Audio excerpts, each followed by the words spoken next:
بسم اللہ الرحمن الرحیم۔ منہج کارپوریشن جدہ برائے پروڈکشن و ڈسٹریبیوشن آپ حضرات کی خدمت میں قصص الانبیاء کا مبارک سلسلہ پیش کرنے کی سعادت حاصل کر رہا ہے۔ اب آپ اس مبارک سلسلے کا 7واں حلقہ سماعت فرمائیں۔ لیکن روایات میں یہ بھی موجود ہے کہ اس زمانے میں اب تک بھی ہے، عرب لوگوں میں مناطق کے حارہ میں جتنے گرم علاقے ہیں وہاں عورتوں کا بھی ختان ہوتا ہے۔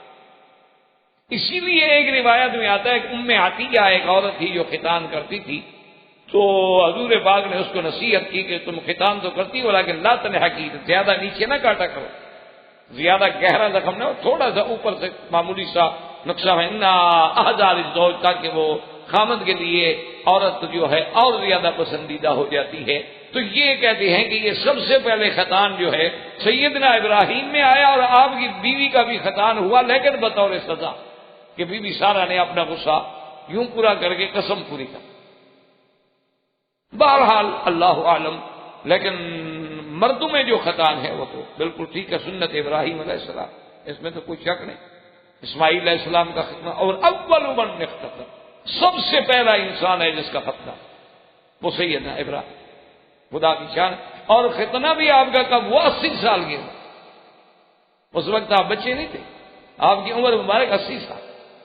اول من رأى الشیب، اور اس وقت یعنی مردوں میں پہلے شخص ہے ابراہیم علیہ السلام جنہوں نے اپنے بال داڑھی میں سفید دیکھے، ورنہ پہلے جو تھے مانا یہ ہے کہ لوگوں نے کبھی بال سفید دیکھا ہی نہیں۔ تو سب سے پہلے جب ابراہیم علیہ السلام نے بالوں کو سفید دیکھا تو پوچھا کہ یا رب بما ھذا، یہ کیا؟ اللہ نے فرمایا کہ وقار، یہ تو وقار ہے بندے کا۔ قال یا رب زدنی وقارا، کہ اللہ اگر یہ وقار ہے تو اور بڑھاؤ، پھر اور زیادہ کرو، تھوڑا وقار کیوں ہے، پھر زیادہ ہونا چاہیے۔ تو یہ اول من شب جو ہے وہ بھی ابراہیم علیہ السلام، اول من اختتن وہ بھی ابراہیم علیہ السلام، یہ بھی شان سیدنا ابراہیم علیہ السلام۔ اب آگے دو روایات، اکثر روایات میں تو یہ ذکر ہے کہ جب بی بی سارہ اور بی بی ہاجرہ کا آپس میں تباغت ہو گیا اور سیدنا اسماعیل علیہ السلام کی جب ولادت ہوئی، اور اللہ تبارک و تعالیٰ نے ولادت اسماعیل علیہ السلام پہ بڑی خوشخبریاں ابراہیم علیہ السلام کو ملی کہ یہ تو وہ بیٹا ہے کہ جس کی ذریت میں نبی آئے گا محمد الرسول، اور جو خاتم الانبیاء ہو، اور پھر اس کی ذریت میں 12 عظیما، کہ 12 بڑے سردار گزرے، اور اسی کی تائید میں وہ حدیث مبارک ہے جو سرکار دو عالم سیدنا محمد الرسول اللہ صلی اللہ علیہ وسلم نے فرمایا کہ لا یزال الامر قائما، یہ دین کا حکم ٹھیک رہے گا، اور 12 خلیفہ امام جو ہے 12 خلیفے پیدا ہوں گے، اور کلہم من قریش، وہ سب کے سب ہوں گے قریش سے۔ جب قریش سے ہوں گے تو اولاد اسماعیل ہو گئی۔ اچھا، وہ 12 خلفاء جو ہیں، خلفاء 12، ایک تو ہمارے شیعہ حضرات نے 12 امام بنا رکھے ہیں نا، انہوں نے بھی 12 امام، اور پھر 6 امام، ان کے بھی یعنی 2 بڑے فرقے جو ہیں، ایک فرقہ 12 امام مانتا ہے، ایک 6 امام۔ 12 امام جو یہ مانتے ہیں، یہ تو شروع ہی حضرت علی سے کرتے ہیں کہ پہلا امام حضرت علی تھے، اور اس کے بعد آخری منتظر ہیں، سرداب میں غار میں بیٹھے ہیں، محمد بن حسن العسکری کی اولاد ہیں جو امام غائب ہے، اور یہ زمانہ غیبوبت کبریٰ کا ہے۔ تو غیبوبت کبریٰ کے زمانے میں وہ کہتے ہیں کہ یہ جو ہمارے آیات اللہ ہوتے ہیں یہ ان کے نائب ہوتے ہیں، پھر ان کے احکام پہ امت کو چلنا ہوتا ہے، یہ ان کا عقیدہ ہے، لیکن اس میں کوئی حقیقت نہیں، کیونکہ حضرت علی کے بعد حضرت حسن نے صلح کر لی، حضرت حسین کو خلافت ملی ہی نہیں۔ اچھا، پھر جن کو وہ 12 امام بناتے ہیں وہ تو کبھی مسجد میں بھی امام نہیں رہے، یعنی اتنا بڑا جھوٹ بولے آدمی۔ بھائی امامت کے لیے آخر کوئی حکومت تو ہو۔ جیسے کہ ابوالکلام نے ایک بڑی عجیب بات لکھی، انہوں نے لکھا ہے کہ خلافت کوئی مسیحیت کا پوپ تو نہیں ہے، یعنی خلافت و امامت کا جو تصور ہے اسلام میں، وہ کوئی مسیحیت کا پوپ نہیں ہے کہ جس کے لیے پیشانوں کا سجدہ کافی ہو، بلکہ خلافت تو تمکن فی الارض کا نام ہے کہ حکومت بھی تو ملے نا کسی جگہ، تبھی تو خلیفہ بنے گا۔ تو ان بیچاروں کو تو کبھی نہیں ملی۔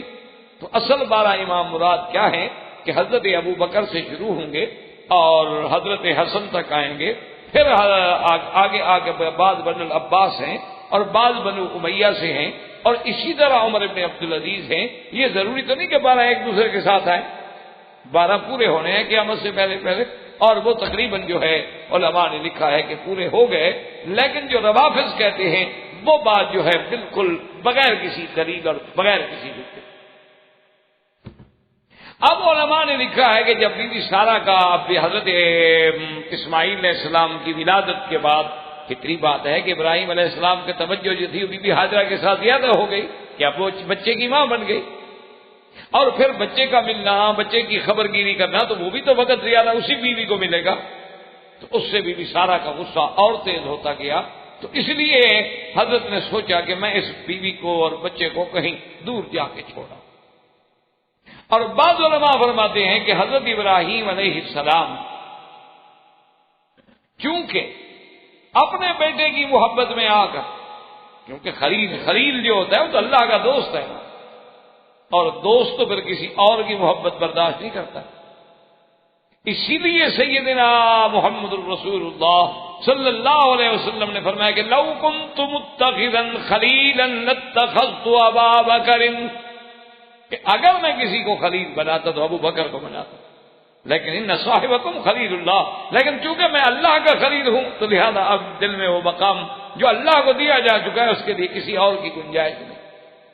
تو اب خلیل اللہ ابراہیم علیہ السلام بھی خلیل اللہ ہے، تو خلیل اللہ اور محبت چاہے بیٹے سے ہو چاہے بیوی سے ہو، تو کہتے ہیں کہ اللہ تبارک و تعالیٰ کا جلال تھا کہ امتحان میں آ گئے، اللہ نے حکم دیا کہ اپنے بیوی بیٹے کو لے جاؤ اور ایک جگہ پہ چھوڑو، کہاں چھوڑنا، کہا بس تم چلو، اب ہم خود ہدایت کر۔ تو صحیح اب ہو سکتا ہے کہ یہ دونوں باتیں تھیں، یعنی بی بی سارہ بھی غصے میں تھی، اور ادھر اللہ تبارک و تعالیٰ کے مقام جو تھا اس کی عظمت کو یہ گوارا نہ ہوا کہ خلیل میرا ہو اور پیار بیٹوں سے کرے اولاد سے کرے۔ تو دونوں باتیں جب جمع ہو گئیں، حکم ہوا، تو اب ابراہیم علیہ السلام اپنی بیوی کو اپنے بچے کو لے کے آئے، چلتے چلتے چلتے اللہ تبارک و تعالیٰ کے حکم کے مطابق جہاں اب اللہ کا کعبہ ہے اور اس کے سامنے جہاں زمزم کا کنواں ہے، اسی جگہ تھوڑی سی ایک اونچی جگہ تھی، انددوھا فوق زمزم، اس مقام پہ آ کے انہوں نے سواری روک دی۔ اللہ کا حکم یہی تھا، وہیں اپنے بیوی بچے کو اتارا، اور بات بھی یہی سمجھ آتی اور روایات سے تصدیق بھی یہی ہوتی ہے، ورنہ اللہ کا نبی اتنا کمزور نہیں ہو سکتا کہ ایک بیوی ناراض ہو جائے تو دوسری بیوی کو اتنا دور نکال دے، یہ تو شان نبوت کے خلاف۔ اور دوسری بات یہ ہے کہ یہ تو صحیح روایات میں موجود ہے کہ جب سیدنا ابراہیم الخلیل علیہ السلام نے اپنی بیوی اور بیٹے کو مکہ یہاں سرزمین کعبہ میں چھوڑا تو چلنے لگے تو سلام نہیں، بات نہیں، بتایا نہیں، تو بی بی صاحبہ تو دوڑی پیچھے کہ ابراہیم کیا کر رہے ہو؟ تو اگر صرف بی بی سارہ کا غصہ ہوتا، اب تو بی بی سارہ نہیں دیکھ رہی، اب تو اپنی بیوی کو ملتے ہیں، اپنے بچے کو چومتے ہیں، ملتے ہیں، بات کرتے ہیں، بھی گھر میں لڑائی کا خطرہ تھا اس لیے میں نے آپ کو دور کر دیا ہے، آپ دور رہیں، وہ بھی دور رہیں، وہ شام میں ہوں گی، آپ مکے میں ہوں گی، میں آتا جاتا رہوں گا، جھگڑا نہ ہو۔ لیکن ابراہیم علیہ السلام تو بولتے بھی نہیں، چپ، کیونکہ اللہ نے حکم نہیں دیا بولنے۔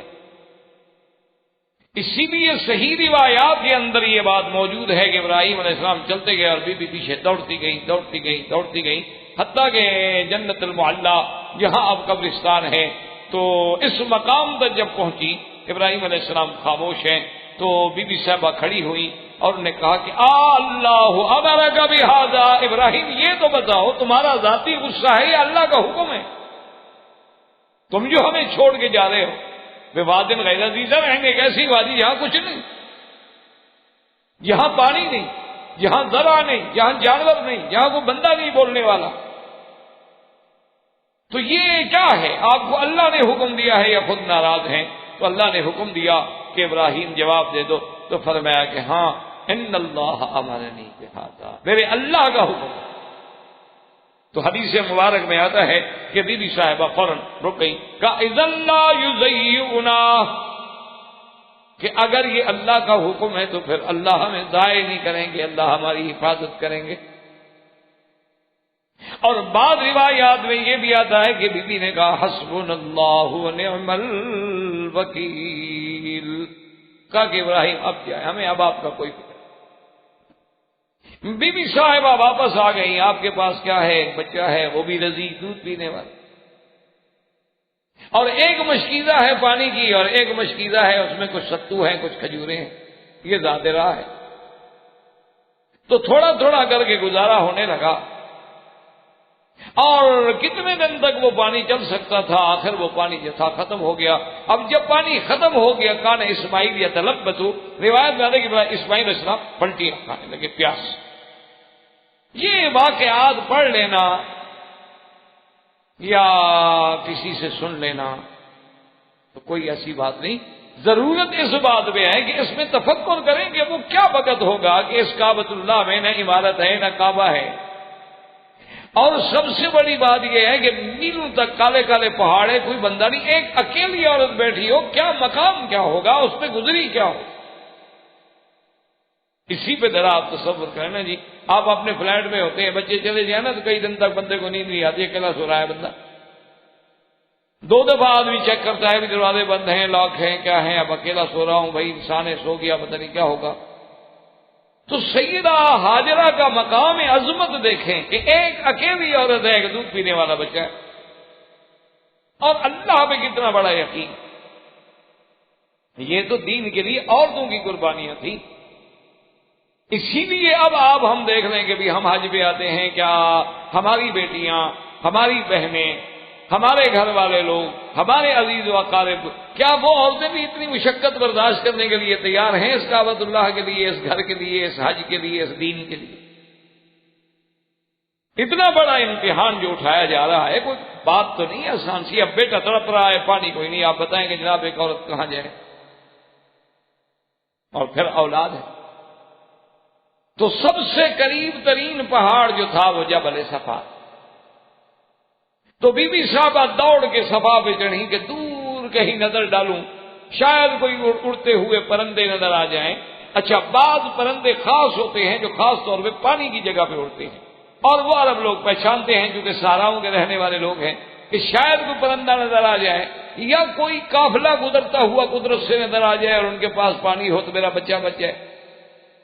تو ام اسماعیل علیہ السلام آپ صفا پہ چڑھی، صفا سے پھر آپ مروہ کی طرف چلے۔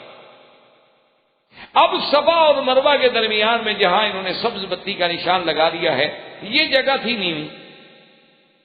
اب باقی جگہ جو تھی وہ اونچی تھی، وہاں سے تو اسماعیل علیہ السلام نظر آتے تھے۔ جب بی بی صاحبہ یہاں وادی میں اتر جاتی نیچے تو اسماعیل علیہ السلام نظر نہیں آتے تھے، تو بی بی تیز سے کہ بھی اب جلدی اونچی جگہ پہ جاؤں، دیکھوں تو صحیح، خدا نہ خاصا میں پانی ڈھونڈ رہی ہوں اور کوئی جنگل کا جانور آگے حملہ کر دے بچے پہ۔ اسی طرح مروہ پہ چڑھی، پھر واپس آئیں، کچھ نہیں نظر آ رہا، تو اسی دوڑنے کو میرے اللہ نے ایسا قبول فرما لیا کہ قیامت تک انبیاء، اولیاء، صلحاء، حجاج، ہر آدمی سنت ام اسماعیل کو زندہ رکھے گا اور صفا اور مروہ کے درمیان دوڑے گا، کہ وہ اللہ کے لیے جو تڑپ، اور اس دوڑنے پر ثواب تب مرتب ہوتے ہیں، اس کے فضائل تب حاصل ہوتے ہیں کہ جب کیفیت وہ پیدا ہو جائے کہ سامنے بچہ ہو، اس کی ہلاکت یقینی ہو، پانی کہیں سے نظر نہ آئے، آدمی اکیلے وحشت میں ہو اور بے تحاشا دیوانوں کی طرح بھاگ رہا ہو۔ جب یہ کیفیت پیدا کرے پھر دیکھیں کہ صفا مروہ کی برکتیں کیسے حاصل ہوتی ہیں۔ اب تو ٹھیک ہے، ایک سنت ہے، ادا ہو جاتی ہے، آدمی پوری کر لیتا ہے، اب تو اے سی ہے، ایئر کنڈیشن ہے، راحت ہے، آرام ہے، اس کے بعد بھی آدمی کہتا ہے جی بہت رش ہے، اس دفعہ تو بہت تکلیف ہوئی، چلو جی اوپر دوڑ لیں گے، اس سے اور اوپر دوڑ لیں گے۔ لیکن وہ کیفیت جب تک پیدا نہ ہو، فضائے بدر پیدا کر، وہ کیفیت پیدا کرو تو رحمت آئے نا۔ تو اس لیے بی بی صاحبہ دوڑی، اور کسی دوڑ میں تھی کہ آواز آئی۔ جب آواز آئی تو بی بی صاحبہ رک گئی۔ بی بی صاحبہ کے رکنے پر بی بی صاحبہ کھڑی ہو گئی، نے کہا کون ہو؟ اگر تمہارے پاس کچھ ہے تو باتیں کرو، سامنے آؤ۔ تو پھر آواز آئی کہ بی بی صاحبہ آپ نہ گھبرائیں، آپ اپنے بچے کے پاس تو آئیں۔ تو جب بچے کے پاس آئیں تو کیا دیکھتے ہیں کہ حضرت اسماعیل کے پاؤں ہل رہے ہیں۔ اللہ نے حکم دیا کہ جبرائیل جس جگہ میرے نبی اسماعیل علیہ السلام کے پاؤں ہل رہے اسی جگہ پر مارو اور یہیں سے چشمہ نکلے۔ تو اس لیے روایات میں یہ آتا ہے کہ یہ مائع زمزم جو ہے اس میں اللہ نے بڑی عظیم رحمتیں جمع کی ہیں کہ ایک تو جبریل علیہ السلام کا پر لگا اور ایک اللہ کے نبی کے پاؤں لگے، اور پھر تیسری بڑی نعمت یہ ہے کہ ایک دفعہ حضور پاک نے خود ڈول منگوا کے پیا اور اپنا لعاب دہن ڈالا اور پھر زمزم میں ڈال دیا، تو وہ برکتیں بھی شامل ہو گئیں زمزم میں۔ تو اب پانی نکلا، جب پانی نکلا تو بی بی صاحبہ نے جلدی جلدی پتھر جو پڑے تھے نا لے کے روکنا شروع کیا، زم زم زم زم، ٹھہر جا ٹھہر جا ٹھہر جا، اور ہاتھوں سے لے کے اس مشکیدے میں بھرنے کی کوشش کی۔ تو حضور پاک نے فرمایا یرحم اللہ ام اسماعیل، اللہ اسماعیل کی اماں پہ رحمت فرمائیں، اگر وہ ایسا نہ کرتی قول کان عینا معینا، یہ تو ایک نہر جاری ہو جاتی دنیا، لیکن اللہ کو یہی منظور تھا، اللہ کی حکمت ہے اسی میں۔ تو اسی اثنا میں جب پانی کا انتظام ہو گیا، اس وقت کعبۃ اللہ کی کوئی عمارت نہیں، کعبۃ اللہ جو ہے وہ ایک ٹیلے کی شکل میں تھا، ایک اونچا ٹیلا بن گیا تھا، اور باہر سے جب برسات کے پانی گرتے تھے، کوئی ادھر سے چلا گیا پانی، کوئی ادھر سے چلا گیا، درمیان میں ٹیلے کی کیفیت میں تھا، کوئی عمارت نہیں۔ کچھ دنوں کے بعد قبیلہ جرہم میں اسفل مکہ تھا، یعنی مکے کا جو نیچے کا حصہ ہے، بسم اللہ یوں سمجھ لیں یہ نیچے کا حصہ ہے، قدا جو ہے نیچے کا حصہ ہے، تو ادھر قدائی والی جانب، قدا والی جانب جو ادھر سے جب گزرا اور وہ پڑاؤ کیا انہوں نے، جیسے قافلے اونٹوں کے چلتے تھے نا جی، پھر ایک رات کو چلتے چلتے تھک گئے، سیر سو گئے، پھر صبح کی تہجد کے وقت پھر چل پڑے، پھر گرمی ہوئی تو پھر بیٹھ گئے، تو انہوں نے دیکھا کہ ایک پرندہ اڑ رہا ہے جو عام طور پر پانی پہ ہوتا ہے، تو انہوں نے اپنے لوگوں سے کہا بھی یہاں تو ہم نے کبھی پانی نہیں دیکھا، یہ کیسا پانی ہے، پتہ تو کرو۔ تو ان کے آدمی دوڑے دوڑے آئے، آ کے دیکھا کہ بی بی صاحبہ ہیں، ایک بچہ ہے اور چشمہ ہے ماشاءاللہ ابل رہا ہے، تو انہوں نے بھی پانی بھرا اور اپنے ساتھیوں کے لیے بھی لے گئے اور ان کو بتا بھی دیا کہ بھی وہاں تو ایک بڑا عجیب چشمہ اور عجیب پانی۔ تو اب جرہم والے جو تھے وہ سب کے سب آ گئے بی بی صاحبہ کے پاس اور آ کے کہنے لگے کہ اماں اگر تم ہمیں اجازت دے دو، ناراض نہ ہوں، ہمیں رخصت دے دو تو ہم لوگ آپ کے ساتھ یہاں آباد ہو جائیں، یہاں ٹھہر جائیں، ہم بھی تو سفر اسی لیے کر رہے ہیں کہ کہیں کوئی جگہ ملے اچھی تو بیٹھ جائیں۔ بی بی صاحبہ نے کہا کہ ہاں یہ تو آپ کو میں اجازت دیتی ہوں، ولکن لا حق لکم علی الماء، لیکن تمہارا پانی پر کوئی کنٹرول نہیں ہو، پانی ہمارے کنٹرول میں ہو۔ انہوں نے کہا ٹھیک۔ تو پھر قبیلہ جرہم جو ہے وہاں آباد، اور قبیلہ جرہم جو ہے یہ عرب سے خالص۔ تو اب سیدنا اسماعیل علیہ السلام نے اول من تکلم بالعربیہ، پہلا بندہ جو عربی بولنے والے ہیں وہ سیدنا اسماعیل علیہ السلام ہے، اور انہوں نے جو ہے لغت عربیہ جرہم سے سیکھی اور جرہم سے لغت سیکھی، اور جب اب جناب جوانی آنے لگی، ابراہیم اسماعیل علیہ السلام بچے تھے پھر جوان ہونے لگے، اور اتنا ماشاءاللہ جمال کے ابراہیم علیہ السلام کے بیٹے ہیں، تو بنو جرہم نے خواہش ظاہر کی کہ بی بی ہاجرہ سے کہ مہربانی کریں، آپ کا بچہ اب جوان ہو گیا ہے تو ہماری لڑکی سے شادی کریں۔ تو اسماعیل علیہ السلام نے جرہم کے قبیلے سے ایک لڑکی سے شادی کی۔ اس کے بعد سیدہ ہاجرہ جو ہے وہ وفات فرما گئی۔ ابراہیم علیہ السلام کو جب اللہ کی طرف سے اجازت ملی تو ابراہیم علیہ السلام تشریف لے آئے کہ بھی مکے جا کے میں پتہ تو کروں کہ میرے بیٹے کا اور بیوی کا کیا حال ہے۔ اب اس میں دو روایات ہیں، بعض علماء یہ لکھتے ہیں کہ ابراہیم علیہ السلام کے لیے یہ معجزہ تھا کہ اللہ تبارک و تعالیٰ ان کو زمین کو لپیٹ دیتے تھے، مختصر ہو جاتی تھی زمین، ان کو شام اور بیت المقدس سے مکے کا سفر جو ہے مشکل نہیں ہوتا تھا، تو جلدی طے ہو جاتا تھا، جیسے حضور صلی اللہ علیہ وسلم کے معجزہ ہے آپ کے لیے زمین لپیٹ دی جاتی تھی۔ اور بعض روایات میں ہے کہ نہیں آپ براق پہ تشریف لاتے تھے، اور بعض روایات میں ہے کہ نہیں آپ اپنی اسی عام سواری پہ تشریف لاتے تھے۔ آپ تشریف لے آئے، آگے مکے پتہ کی ابھی بھی حاضہ فوت ہو چکی تھی، حضرت اسماعیل کے بارے میں پوچھا، انہوں نے کہا اسماعیل علیہ السلام شکار پہ گئے، اور پوچھا بھی تم کون ہو، اس نے کہا میں اسماعیل علیہ السلام کی بیوی۔ اچھا کیا حال ہے، کیسا گزارا ہو رہا ہے؟ انہوں نے کہا کیا پوچھتے ہو، فی ضیق و شدۃ، ہم تو بہت تنگ ہیں۔ آپ نے کہا کیوں؟ تو انہوں نے کہا ہے کیا ہمارے پاس، یہ پانی ہے، اور کبھی اسماعیل علیہ السلام شکار کر کے کبھی جانور مل گیا، کبھی کو پرندہ مل گیا، انڈا ملا، یا بس کوئی گوشت ہے وہ آگ پہ پکا لو اور پانی پی لو۔ ہم نے فرمایا اچھا۔ تو فرمایا کہ اچھا میں تو جاتا ہوں، لیکن جب تمہارا خامد حضرت اسماعیل علیہ السلام آ جائیں، فقر السلام، انہیں سلام کہنا کہ ایک بندہ آیا تھا، ایسے بوڑھا بزرگ تھا، سلام کہہ رہے تھے آپ کو، اور یہ بھی کہہ رہے تھے کہ غیر اتبا دبابک، اپنے دروازے کی چوکٹ جو ہے بدل ڈال۔ حضرت ابراہیم السلام چلے گئے۔ حضرت اسماعیل علیہ السلام کئی دنوں کے بعد شکار سے جب واپس آئے تو انہیں کچھ عجیب عجیب سا لگا۔ انہوں نے کہا کوئی آیا تھا ہمارے گھر میں؟ کچھ ایسے معلوم ہوتا ہے صاحب، اگر نبی گھر میں آیا ہو تو مذاق تو نہیں رہتی۔ حضور پاک جہاں سے گزر جاتے تھے صحابہ کہتے ہیں میں پوچھنا نہیں پڑتا تھا، وہ گلیاں خود بتاتی تھی کہ حضور یہاں سے گزرے، خوشبو ہوتی تھی۔ اللہ کے نبی کہیں سے گزر جائیں، انبیاء علیہم السلام کہیں سے گزر جائیں، پیغمبر اللہ کا پیغمبر جب گزر جائے، اللہ کے نبی سیدنا سرکار دو عالم سیدنا محمد الرسول اللہ صلی اللہ علیہ وسلم کے پسینے میں بھی اللہ نے اتنی خوشبو رکھی تھی کہ عطر بھی مقابلہ نہیں کر سکتا۔ تو سیدنا ابراہیم الخلیل چلے گئے، واپس آئے، اسماعیل علیہ السلام پوچھا، انہوں نے کہا کہ ہاں ایک بزرگ آئے تھے، ایسے سفید ریش تھے، اور انہوں نے آ کے ہم سے پوچھا تھا، خیرافیت پوچھی، آپ کا پوچھا، میں نے بتایا کہ ہمارے ساتھ تو اسی طرح بس ما عندنا الا الماء واللحم، اور انہوں نے کہا کہ اچھا ہو گئی، پیغام کوئی بات تو نہیں کہہ کے گئے؟ انہوں نے کہا انہوں نے یہی کہا تھا کہ جب تمہارا شوہر آ جائے تو میرے سلام کہہ دینا اور کہنا غیر اتبا دبابک، اپنے دروازے کی چوکٹ کو بدل جا۔ کہا اچھا۔ اور نے کہا دیکھو بات سنو، وہ جو آئے تھے نا وہ میرے والد تھے ابراہیم الخلیل، اور جو پیغام انہوں نے دیا ہے مانا یہ تھا کہ ایسی بیوی کو چھوڑ دو، لہذا الحقی باہلک، میں نے تمہیں طلاق دیا، جاؤ اپنے گھر، ختم۔ نبی کے گھر میں ایسی عورت ہو کہ وہ اللہ کا شکوہ کرے، اللہ کا شکر ادا نہ کرے کہ ہم تکلیف میں، اللہ تکلیف دے تو الحمدللہ اور راحت دے تو الحمدللہ۔ اب حضرت اسماعیل علیہ السلام نے اور شہر، پھر کئی دنوں کے بعد سیدنا ابراہیم الخلیل علیہ السلام دوبارہ تشریف۔ اچھا خدا کی قدرت یہ ہے کہ پھر بھی نہیں ملے ابراہیم اسماعیل علیہ السلام۔ آپ نے ان کی بیوی سے پوچھا کہ بھئی کیسے گزر رہی ہے؟ انہوں نے کہا جی الحمدللہ بڑے مزے میں۔ پہلے کا حال تو سن چکی تھی نا بیچاری کہ پہلی بیوی کے ساتھ کیا ہوا ہے، یا ویسے بھی صابر شاکر ہوگی اللہ عالم۔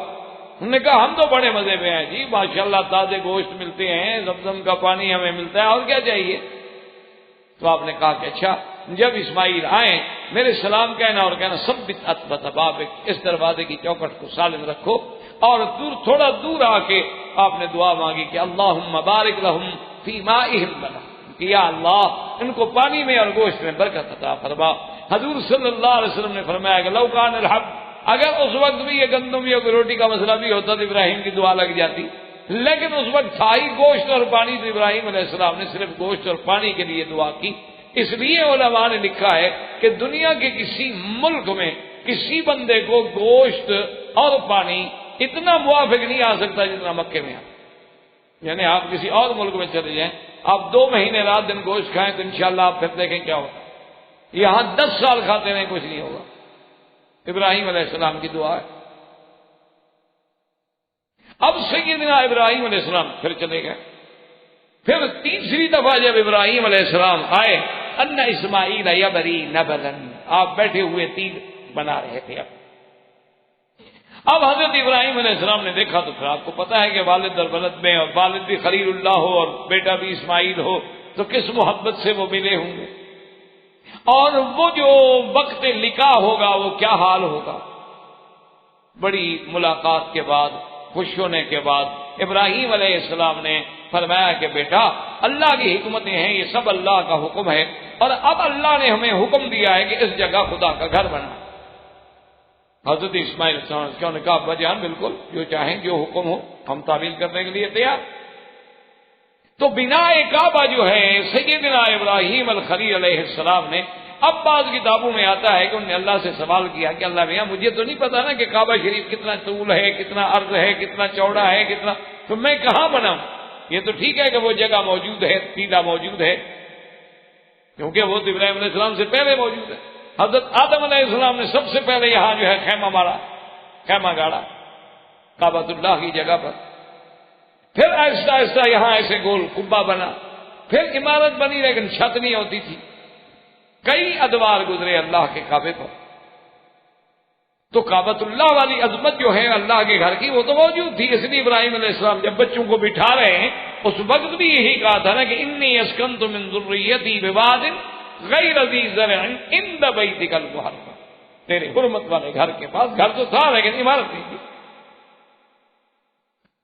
تو بعض کتب میں یہی آتا ہے کہ اللہ نے فرمایا کہ ابراہیم ہم بادلوں کا سایہ کر دیتے ہیں، جہاں جہاں سایہ ہے نشان لگا لو، یہی میرا کام ہے.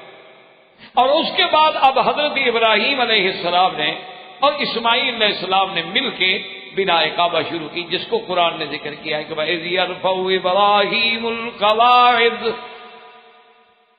وَإِذْ يَرْفَعُ إِبْرَاهِيمُ الْقَوَاعِدَ مِنَ الْبَيْتِ وَإِسْمَاعِيلُ رَبَّنَا تَقَبَّلْ مِنَّا إِنَّكَ أَنْتَ السَّمِيعُ الْعَلِيمُ. اب باپ بیٹا جو ہیں اللہ کے گھر بنا رہے ہیں اور اللہ سے دعائیں بھی کر رہے ہیں، اور سیدنا ابراہیم معمار بنے ہوئے ہیں اور سیدنا اسماعیل جو ہے وہ مزدور بنے ہوئے ہیں. اس گھر کے شرف کا اندازہ لگائیں کہ جس کی تعمیر میں اللہ کا نبی معمار ہو اور اللہ کا نبی ہی مزدور ہو. اب جب ابراہیم علیہ السلام نے بنا بنانی شروع کی، ذرا تصور کریں کہ اس وقت یہ پتھروں کا لانا، اسی جگہ پر پھر پتھروں کا لگانا، اور کوئی آدمی نہیں، ایک ابراہیم ہے اور ایک اسماعیل ہے. یہ تو پیغمبروں کا معجزہ تھا کہ وہ اٹھا کے لے آتے تھے، ورنہ کون پتھر اٹھا سکتا. اب جب دیوار اونچی ہو گئی، اتنی اونچی ہو گئی کہ وہاں تک ہاتھ پہنچنا مشکل ہو گیا، وہاں تک آدمی کی رسائی مشکل ہو گئی، تو اب ابراہیم علیہ السلام پریشان ہوئے اور اللہ تبارک و تعالیٰ کا حکم ہوا. آپ نے فرمایا اسماعیل علیہ السلام سے بھی پتھر ایسا تلاش کر لیتے ہیں کہ کچھ تو اونچا ہو جس میں ہم کھڑے ہو جائیں. لیکن اللہ کو یہی منظور تھا کہ یہی پتھر ہو. اسماعیل علیہ السلام اسی پتھر کو اٹھا کے لے آئے جو آج بھی مقام ابراہیم کہنا. اور سیدنا ابراہیم علیہ السلام جب اس پتھر پہ کھڑے ہوئے، اب اللہ تبارک و تعالیٰ کے گھر کی تعمیر کرنی شروع کی، تو آپ کے پاؤں مبارک میں چونکہ جوتا نہیں تھا، تو یہ بھی معجزہ تھا پیغمبر کا کہ آپ کے پاؤں جو تھے پتھر میں گھپ گئے، تاکہ وہ نشان، وہ علامت، وہ یادگار جو ہے قیامت تک قائم رہے، تاکہ امتیاز کیا جا سکے کہ وہ حجر ابراہیم کون سا ہے، دیگر احجار سے اس کو علیحدہ کیا جا سکے. تو اس سے بنا کعبہ سیدنا ابراہیم اور سیدنا اسماعیل علیہ السلام نے شروع فرمائی کہ اللہ کا گھر بنایا جائے، جس کا ذکر اللہ تبارک و تعالی نے سورۃ البقرہ میں اور دیگر سورتوں میں بھی فرمایا ہے. تو اللہ تبارک و تعالی آپ کو بھی اور ہمیں بھی صحیح معنوں میں اس گھر میں اور حرمین الشریفین اور اس بلد الامین کے ادب کی توفیق عطا فرمائیں.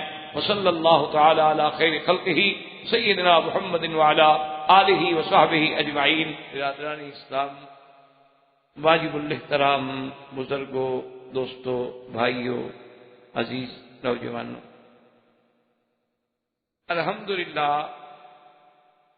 قصص الانبیاء کے اس سلسلہ دروس میں ہم نے سیدنا ابراہیم الخلیل علیہ السلام کے بارے میں کچھ باتیں پڑھی تھی اور کچھ باتیں سیدنا ابراہیم علیہ السلام اولو العزم من الانبیاء یعنی اللہ نے جن انبیاء کو اولو العزم ہونے کا شان بخشا ہے ان میں سیدنا ابراہیم الخلیل ہے. اور اسی طرح سیدنا ابراہیم علیہ السلام جو ہیں یہ ابو الانبیاء بھی، آپ کی ذریت سے اللہ نے نبوت کا ایک عظیم سلسلہ جاری کیا.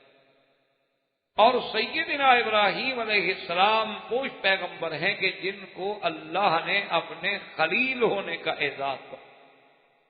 ابراہیم علیہ السلام جو ہیں وہ خلیل اللہ. تو اس لیے جب اتنی شان ان کی بڑی ہے تو اللہ نے قرآن میں بھی بڑے مقامات پہ 35 مقامات پر سیدنا ابراہیم علیہ السلام کی قصہ مبارک کو ذکر فرمایا. اور اسی ضمن میں سیدنا ابراہیم علیہ السلام جو ہیں وہ بڑے بڑے عظیم امتحان اس لیے ایک عرب کے اسکالر نے، ایک عرب کے بہت بڑے مورخ نے بڑی عجیب بات لکھی ہے اپنی زبان میں. اس نے کہا ہے کہ ابراہیم علیہ السلام وہ انسان ہے الذی بدل نفسہ للنیران وبدل ولدہ للقربان ومالہ للضیفان.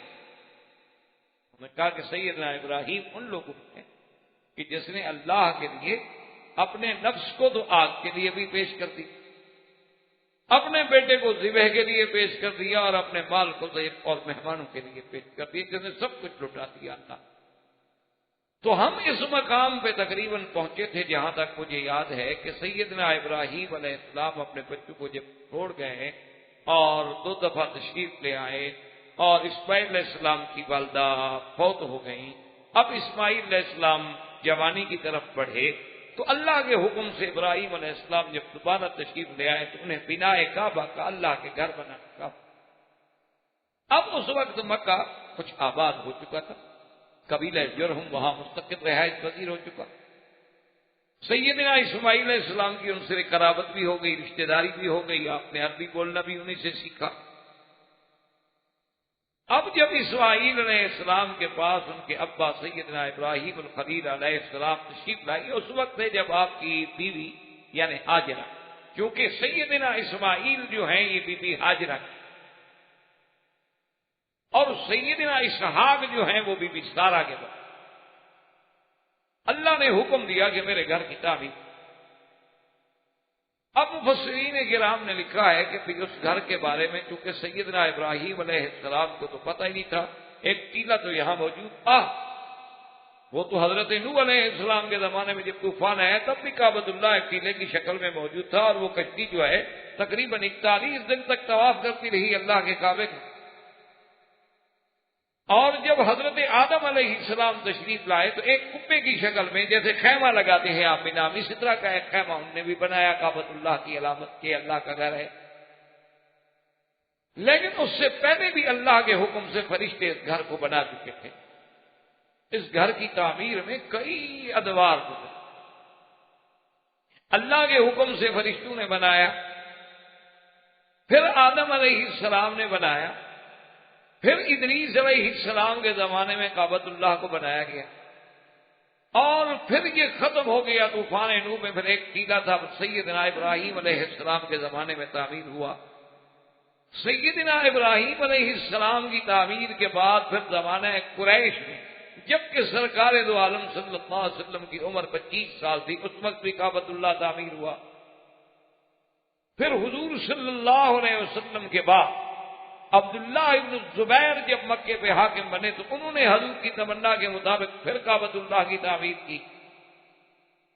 عبداللہ ابن الزبیر کی شہادت کے بعد پھر حجاج بن یوسف نے دوبارہ اس تعمیر کو قریش کی تعمیر پہ بدل دیا.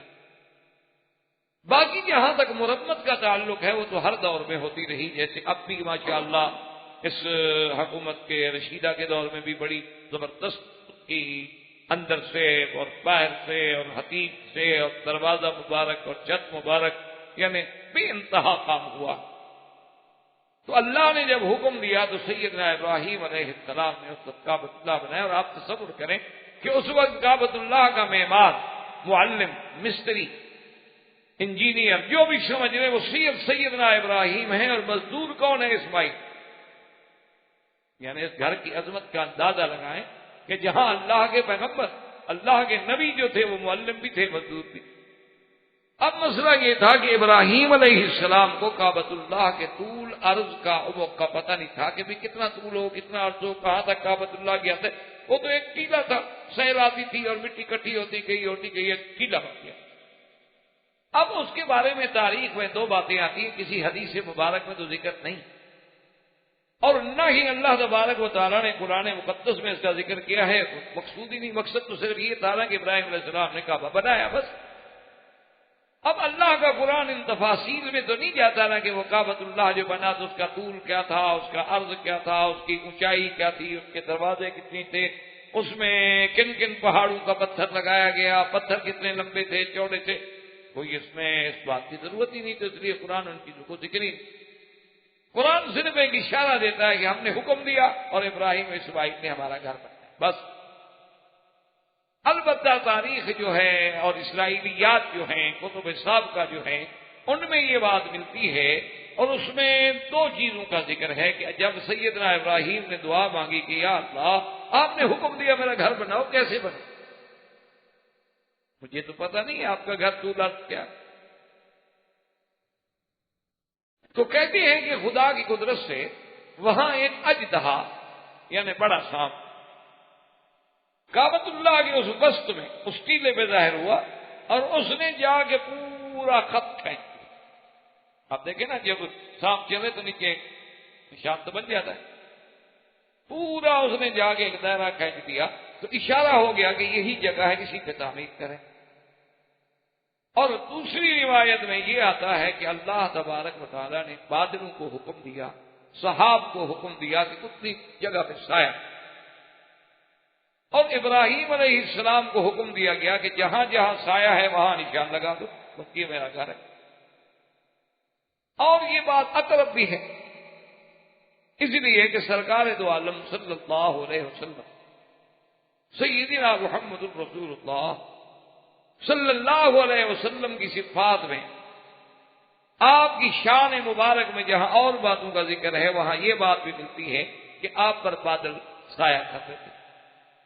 جیسے آپ شام کے سفر میں جا رہے ہیں تو اس راہب نے جب پہچانا اور ابی طالب سے کہا کہ دیکھو، حالانکہ حضور صلی اللہ علیہ وسلم کا اس وقت بچپنا ہے، شباب ہے، ابھی آپ کو نبوت بھی نہیں ملی، اس نے کہا تم دیکھ نہیں رہے ہو کہ آپ جہاں چل رہے ہیں وہاں سایہ ہے؟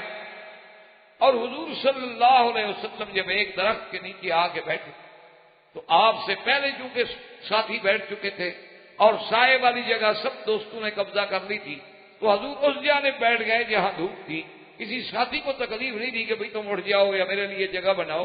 تو جب حضور بیٹھے تو سایہ حضور کی طرف ڈھل گیا، اب وہ دھوپ میں بیٹھے ہیں اور حضور صلی اللہ علیہ وسلم سائے میں بیٹھے۔ انہی چیزوں سے ہمارے ملکوں میں، انڈو پاک میں، بنگلہ دیش میں اور بھی دیگر مسلمان ملکوں میں ایک بڑی عجیب سی بات چل نکلی ہے کہ اللہ کے نبی کا سایہ نہیں تھا۔ یہ ایک بڑی مشہور بات ہے، وہ دراصل یہی دھوکہ ہے لوگوں، اور اس سے وہ نعوذ باللہ پھر محبت میں بڑھتے بڑھتے شرک میں چلے جاتے ہیں کہ جب سایہ نہیں تو مانا یہ ہے کہ وہ بشر نہیں تھے، انسان کا تو سایہ ہوتا ہے، تو اللہ کے نبی کا جب سایہ نے مانا ہے کہ خدا تھا، وہ اسی سے پھر شرک میں بڑھتے۔ حالانکہ بعض کتابوں میں جو ذکر آتا ہے نا کہ حضور صلی اللہ علیہ وسلم پہ سایہ نہیں تھا، مانا یہ ہے کہ آپ جب پیدا ہوئے تو والد پہلے فوت ہو گئے، والد کا بھی سایہ نہیں تھا۔ آپ کے پیدا ہونے کے بعد ابھی بچپنا تھا، 7 سال کی عمر تھی کہ والدہ فوت ہو گئی، والدہ کا بھی سایہ نہیں تھا۔ حضور صلی اللہ علیہ وسلم کی ابتدائی تربیت جو ہے اور خدمت کے لیے عبد المطلب آئے، وہ بھی فوت ہو گئے۔ ابھی طالب کا دور آیا تو غربت کا دور ہے، اور حضور صلی اللہ علیہ وسلم کے لیے بادلوں کا بھی سایہ کر دیا گیا۔ تو اس لیے بعض علماء اس محبت میں لکھتے ہیں کہ اللہ نے اپنے نبی کو کسی بندے کے سائے میں نہیں رکھا، اللہ نے انہیں تو اپنے سائے میں رکھا، اپنی تربیت میں رکھا کہ اگر بچہ اچھا ہو تو بعض کہتے ہیں جی والدین کا کمال ہے، بچہ اچھے امتحان میں نمبر پاس کر رہے تو کہتے ہیں جی ماشاءاللہ استاد بڑے قابل۔ اللہ نے فرمایا ہم اپنے نبی کے ذمے یہ ایسی کوئی بات رہنے بھی نہیں دیتے تاکہ ان کی تربیت کا براہ راست میری ذات کے ساتھ تعلق ہو کہ علم یہ جد کا یتیمن فآ، ہم نے آپ کو حفاظت کی، ہم نے تربیت کی، تاکہ جو بھی اعزاز ملے وہ میرے نبی کو ملے، وہ کسی باپ کی طرف، دادے کی طرف، چاچے کی طرف، استاد کی طرف، معلم کی طرف منتقل ہی نہ ہو سکے، بلکہ النبی الامی کسی کے پاس نہیں پڑھے اور ساری دنیا کو پڑھا دیا۔ اس لیے ہمیشہ یاد رکھیں کہ بعض علماء نے یہ لکھا ہے کہ وہاں صحاب کا سایہ تھا، وہیں سیدنا ابراہیم علیہ السلام نشان لگا لی، اس کے بعد تعبیر کی۔ اب جب پتھر لگاتے رہے،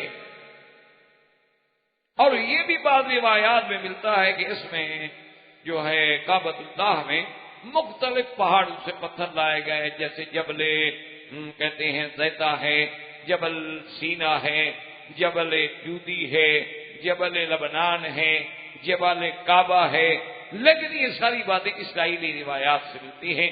ہمیں یہ بات کسی یعنی صحیح روایت سے نہیں ملتی کہ اتنی دور سے پتھر لانے کی کیا ضرورت تھی، جبکہ مکہ شریف کے ارد گرد تو اپنے ذاتی پہاڑ موجود ہے.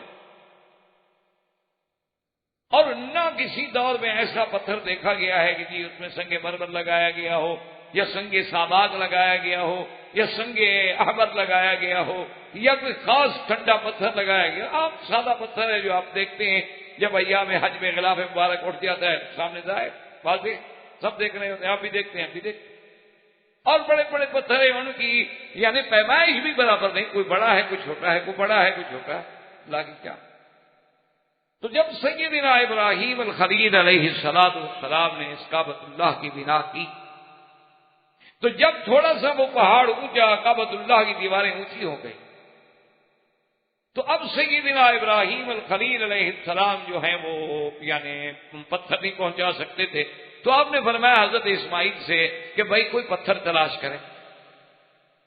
تو سیدنا ابراہیم علیہ السلام نے بھی تلاش کیا اور اسماعیل علیہ السلام نے بھی تلاش کیا، لیکن کتابوں میں یہ بات موجود ہے کہ یہ بھی خاص ایک پتھر ہے جیسے اللہ نے حجر اسود کو بھیجا جنت سے، اسی طرح یہ مقام ابراہیم کا پتھر جو ہے یہ بھی جبریل علیہ السلام کا. اور اس پتھر کی خصوصیت یہ تھی، اللہ نے اس میں ایسی شان رکھی تھی. دیکھیں نا جی آج تو دنیا کتنا ترقی کر گئی، جدید ٹیکنالوجی میں کہاں آگے بڑھ گئی، چاند پہ ڈیرے ڈال رہی ہے. اب تو ایسی مشینیں نکل آئی ہیں کہ آپ ان کو بٹن دیں، حسب ضرورت وہ اونچی ہو جائیں گی، حسب ضرورت نیچی ہو جائیں گی. لیکن کمال تو یہ ہے کہ نہ مشین ہو، نہ اس کے چلانے کے لیے کسی چلانے والے آپریٹ کرنے کی کسی ضرورت ہو، نہ کوئی ڈرائیور ہو، اور سیدنا ابراہیم خود کھڑے ہو جائیں حکم کریں، پتھر اونچا ہو جائے حکم کریں، خود بخود نیچے ہو جائے. کمال تو یہ ہے. یہ کون سا کمال ہے؟ یہ تو اسباب ہیں، یہ تو اسباب ہوئے نا جی. ایک مشین ہے، اس کو پھر جناب چلانے کے لیے اور مشینیں ہیں، پھر اس کو آپریٹ کرنے کے طریقے ہیں، پر آپ اس کے اوپر بیٹھتے ہیں. اچھا اگر بعض الیکٹرک پہ چلنے والی ہے، بجلی بند تو مشین کھڑی ہے کام نہیں کرتی. بعض کے چلانے کے لیے بیٹری ہے، بیٹری ڈاؤن ہو گئی تو خلاص مشین کھڑی ہوئی ہے کام نہیں کرتی. لیکن یہ معجزہ انبیاء ہے، اسی کا نام معجزہ ہے کہ ہر وہ کام جو ساری دنیا کو عاجز کر دے وہ اللہ کے نبی کے ہاتھ پہ ہو جائے، اسی لیے اس کو کہتے ہیں معجزہ. تو سیدنا ابراہیم علیہ السلام کھڑے ہوتے اونچا ہو جاتا، ضرورت ہوتی نیچے ہو جائے. اور دوسری نشانی یہ ہے کہ حضور صلی اللہ علیہ وسلم کی یہ صحیح حدیثوں میں موجود ہے کہ اس پتھر میں اللہ نے ایک ایسی خاص لچک رکھی تھی کہ سیدنا ابراہیم خلیل علیہ السلام کے پاؤں جو تھے وہ اس میں کھپ گئے اور ان کے نشان رہے. ورنہ پتھر میں پاؤں تھوڑا دھنستا، یعنی اگر زمین سخت ہو تو اس میں بھی پاؤں داخل نہیں ہوتا. یعنی مٹی بھی اگر سخت ہو، ہاں کسی جگہ دلدلی زمین ہو، ریتیلی زمین ہو، نرم زمین ہو سکتا ہے کہ آپ کا پاؤں اس میں چلا جائے، لیکن سخت زمین میں پاؤں نہیں جاتا. چیز جائے کہ آپ پتھر پہ پاؤں رکھے اور پاؤں چلا جائے. وجہ کیا ہے کہ اللہ اس کو قیامت تک علامت بنانا چاہتے تھے کہ وہ نشانی رہے. فیہ آیات بینات مقام کے بعد. اب ابراہیم علیہ السلام نے جب اللہ کا گھر بنا لیا، اسی کو اللہ نے قرآن میں ذکر کیا کہ وَإِذْ يَرْفَعُ إِبْرَاهِيمُ الْقَوَاعِدَ مِنَ الْبَيْتِ وَإِسْمَاعِيلُ رَبَّنَا تَقَبَّلْ مِنَّا إِنَّكَ أَنْتَ السَّمِيعُ الْعَلِيمُ.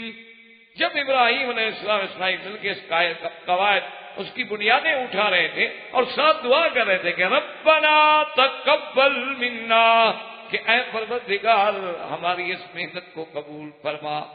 یہاں سے علماء نے مسئلہ لکھا کہ دیکھو کام کرنے والے اللہ کے نبی ہیں، ایک خلیل اللہ ہے ایک نبی ہے، اور کام بھی اللہ کا کر رہے ہیں. اللہ نے کہا کہ گھر بناؤ، اللہ کا گھر بنا رہے ہیں. اس کے باوجود بھی کہتے ہیں کہ ربنا تقبل منا، اے رب ہمارے قبول فرما. اس لیے علماء نے لکھا ہے کہ کوئی عمل کرو، نماز پڑھو، روزہ رکھو، حج کرو، زکات دو، دعا کرو کہ اللہ قبول فرمائے. کیوں؟ کیا پتا اس میں کوئی ایسی کوتاہی رہ جائے، اس میں ریا آ جائے، اس میں سمعت آ جائے، اس میں شہرت آ جائے، اس کے اندر کوئی دل میں گندا خیال آ جائے تو ساری عبادت، ساری محنت، ساری ریاضت جو ہے اللہ ٹکرا دے. کیوں؟ وہ تو بادشاہ ہے، وہ چاہے تو ہماری ٹوٹی پھوٹی بات بھی قبول فرما لے اور چاہے تو بڑے سے بڑے ہم جناب فریاد کرتے رہیں اور نہ سنیں. اس لیے اللہ تبارک و تعالیٰ کے پیغمبروں نے اور ساتھ یہ بھی بتا دیا کہ انکا انت السمیع العلیم، کہ دعاؤں کے سننے والا اور اپنے بندوں کے حال کو جاننے والا صرف تیری ذات ہے اور کوئی نہیں. میرا مولا تو سننے والا اور تو جاننے والا ہے، ہماری نیت کو بھی تو جاننے والا ہے کہ ہم خلوص سے تیرا گھر بنا رہے ہیں کہ نہیں بنا.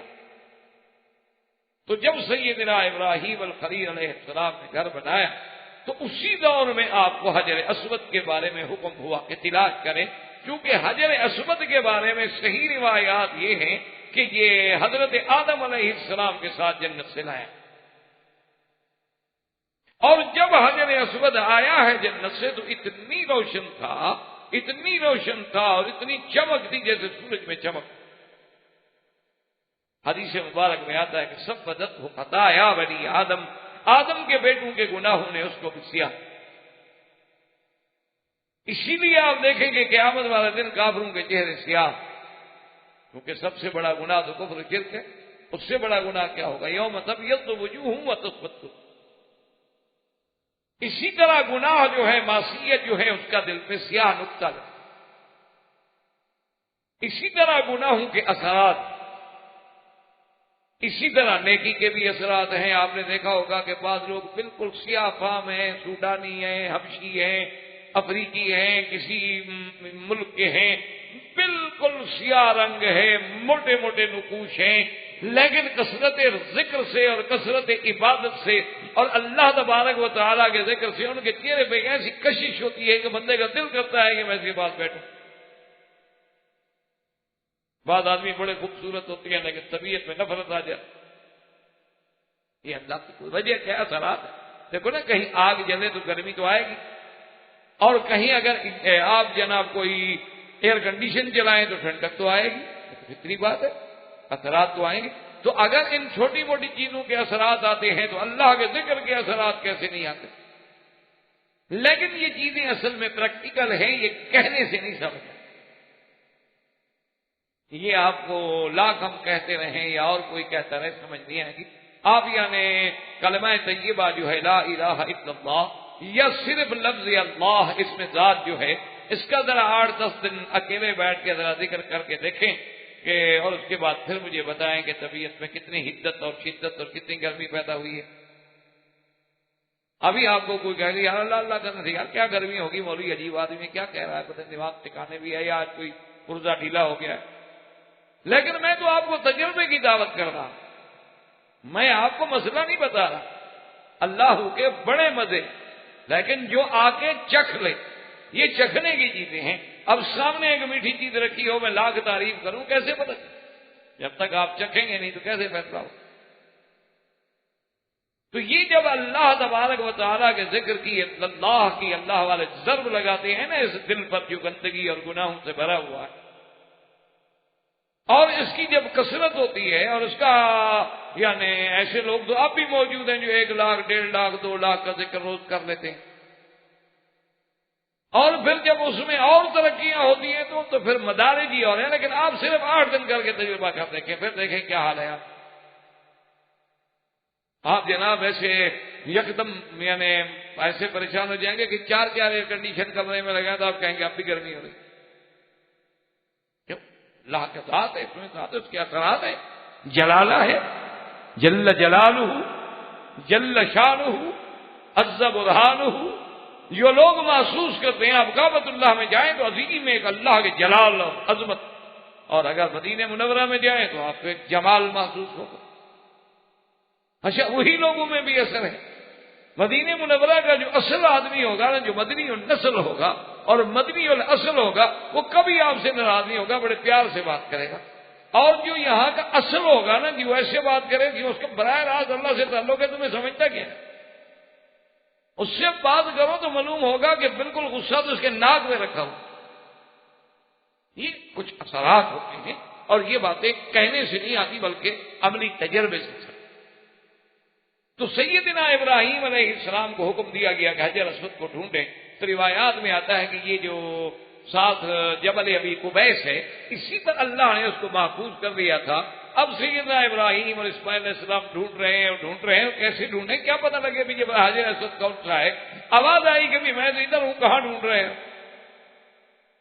اور بعض روایات میں ہے کہ جبریل علیہ السلام کو حکم ہوا، وہ اس وقت بھی ہند میں موجود تھا حضرت آدم علیہ السلام کے ساتھ، وہیں سے اس کو لایا گیا اور حضرت ابراہیم علیہ السلام کو پہنچایا گیا، اور حضرت ابراہیم علیہ السلام نے حجر اسود کو اسی کونے میں رکھا، یہ سب اللہ کے حکم۔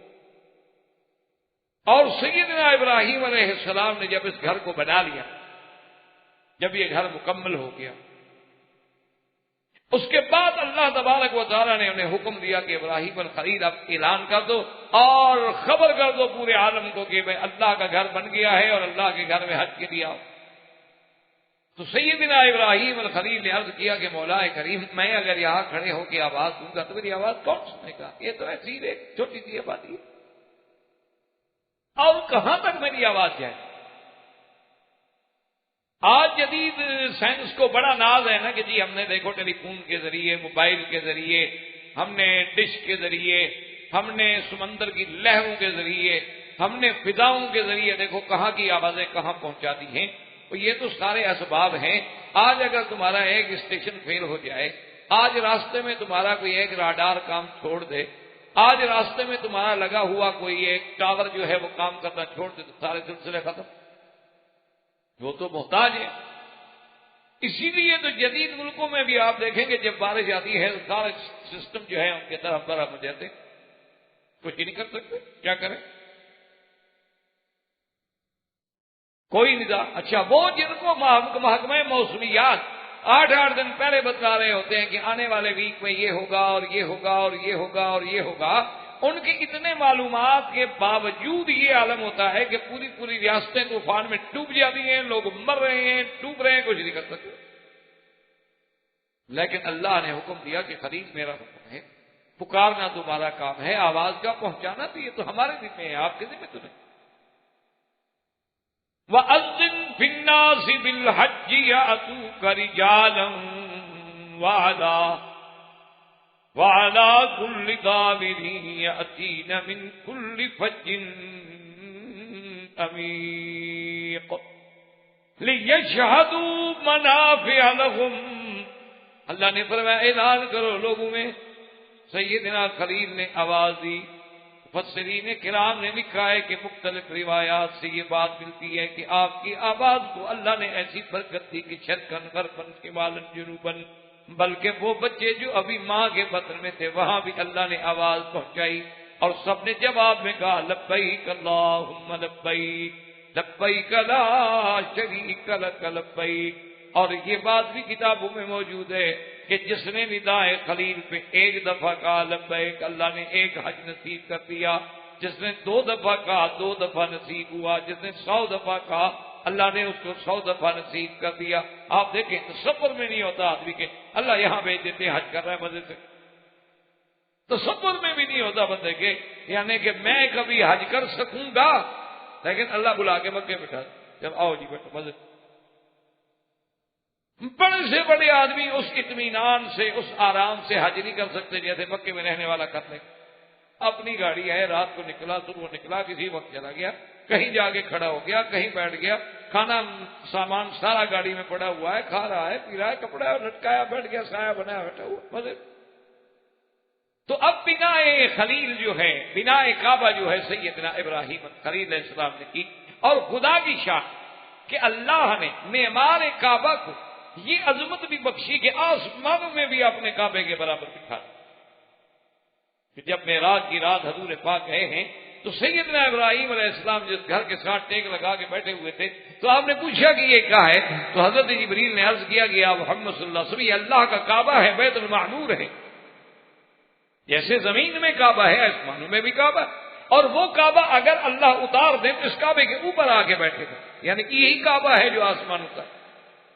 اسی لیے حکم ہے کہ جب کعبہ بن گیا، جب اللہ کے گھر کی مسجد بن جاتی ہے تو آسمان تک اس کا حکم ہے اور زمین تک اس کا حکم ہے۔ اب اگر ہم انڈر گراؤنڈ بھی حرم بنا لیں تو نیچے جب نماز پڑھیں گے تو اسی طرف رخ کر لیں گے، ضرورت نہیں کہ کعبے کو پہلے نیچے لے جائیں ہم، کہ اس کا حکم جو ہے وہ تحت الثری تھا۔ اسی طرح اگر ہم ہوائی جہاز میں بھی نماز پڑھتے ہیں تو کعبہ تو بہت نیچے ہے، لیکن وجہ کیا ہے کہ بیت المعمور تک تھا، تو وہاں بھی سیدنا ابراہیم الخلیل علیہ السلام کو اللہ نے دیا۔ تو اس عظیم واقعے کے بعد، بنائے کعبۃ اللہ کے بعد، اب سیدنا ابراہیم الخلیل علیہ السلام پر ایک دوسرا امتحان، اسی لیے قرآن نے کہا ہے نا، اسی سورۃ البقرہ میں آپ نے پڑھا ہے، تو اس ایک حرف پہ اگر غور کریں آپ تو سارے مسئلے، وَإِذِ ابْتَلَىٰ إِبْرَاهِيمَ رَبُّهُ بِكَلِمَاتٍ فَأَتَمَّهُنَّ، کہ اللہ نے ابراہیم علیہ السلام کو بعض کلمات کے امتحان میں ڈالا، لیکن ابراہیم نے وہ کلمات پورے، جیسے دوسری جگہ قرآن کہتا ہے وَإِبْرَاهِيمَ الَّذِي وَفَّىٰ، کہ میرا ابراہیم ایسا سچا ہے کہ اس نے جو میں نے حکم دیا وفا کی، پورا کر دیا۔ یہ شان کے قریب اب دوسرا حکم جو ملا انہیں وہ ایک عظیم ابتلا کہ اپنے بیٹے کو میرے راستے میں ذبح کرو، یعنی اندازہ کریں کہ پہلے تو اپنے بیٹے کو چھوڑ آؤ، بیٹا چھوڑ آؤ، بیوی چھوڑ دو، ایسی جگہ چھوڑ دو، بندہ کوئی نہیں، پانی کوئی نہیں، آبادی کوئی، اور ان کے لیے تم بھی کچھ نہیں کر سکتے، بچ جاؤ واپس چلے۔ اب اللہ پاک نے جوان کر دیا، جوانی آ گئی، کعبۃ اللہ کی تعمیر ہو گئی، اب دوسرا حکم آ گیا کہ اپنے بیٹے کو میرے راستے میں ذبح کر۔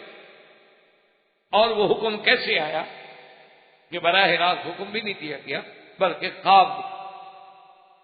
اسی لیے ایک مسئلہ ہمیشہ کے لیے سمجھ لیں کہ ایک عام خواب ہے جو عام بندہ دیکھتا ہے، اور ایک خواب وہ ہے جو اللہ کا نبی دیکھتا ہے۔ تو اللہ کے نبی کا جو خواب ہوگا، جو پیغمبر کا خواب ہوگا، اللہ کے نبی اور رسول کا خواب ہوگا، وہ وحی ہوتی، اس میں کوئی غلطی نہیں ہوتی، وہ گویا اللہ کا حکم ہے بس۔ اس کی وجہ یہ ہے، یاد رکھو کہ جو ہم خواب دیکھتے ہیں وہ 3 قسم پہ ہوتے ہیں۔ ایک تو یہ ہوتا ہے کہ جو دن میں ہم باتیں کرتے رہے، کسی کام میں الجھے رہے، کوئی پریشانی تھی یا کوئی خوشی تھی یا غمی تھی، وہی رات کو وہی ہمارے لاشعور سے شعور میں آتی رہی، وہی چیزیں ہمارے سامنے دوڑتی رہیں۔ ایک تو یہ چیز ہوتی، اور ایک خواب ہوتے ہیں کہ شیطان ہمیں ڈراتا ہے، اور ایک خواب جو ہے وہ رحمانی ہوتے ہیں جو اللہ کی طرف سے دلوں میں ڈالے جاتے ہیں۔ ان کی ظاہری علامات یہ ہیں، مثلا آپ جو دن میں ایک موضوع میں، ایک تقریر میں، ایک بات میں تھے، اور رات کو آپ سوئے دیکھ رہے ہیں کہ مسجد ہے اور وہاں ساتھی بیٹھے ہیں، وہی بات دماغ میں آ رہی ہے جو لاشعور میں تھی، کوئی نئی بات نہیں۔ اور ایک ہے کہ شیطان ڈرا رہا ہے، وہ کبھی جانور بن کے، کبھی سانپ بن کے، کبھی کوئی چیز بن کے، کبھی کوئی چیز بن کے۔ اس کا علاج بھی حضور نے بتلا دیا کہ بائیں طرف 3 دفعہ تھوک دیں اس کی حکارت کے لیے، اور 3 دفعہ پڑھیں لا حول ولا قوت الا باللہ العلی العظیم، اور کروٹ بدل لیں اور سو جائیں، اور کسی کو اس خواب کا ذکر نہ کریں، آپ کو کوئی نقصان نہیں۔ اور بعض خواب ایسے ہوتے ہیں جو رحمانی ہوتے ہیں، اس کی علامت یہ ہے کہ بندہ نماز پڑھ کے سویا ہے، تہجد کا وقت ہے، رات کا آخری پہر ہے، اور یہ عین اللہ کے نزول رحمت کا وقت ہے، اور اس وقت ایک بندہ خواب دیکھ رہا۔ اچھا یہ بھی یاد رکھیں کہ جتنے صالحین ہوتے ہیں، جتنے اللہ والے لوگ ہوتے ہیں، چونکہ وہ باوضو سوتے ہیں، اللہ کے ذکر کر کے سوتے ہیں، تو ان کے خواب زیادہ قریب سچے ہوتے ہیں، کیونکہ خواب جو ہے یہ بھی ایک جز ہے نبوت۔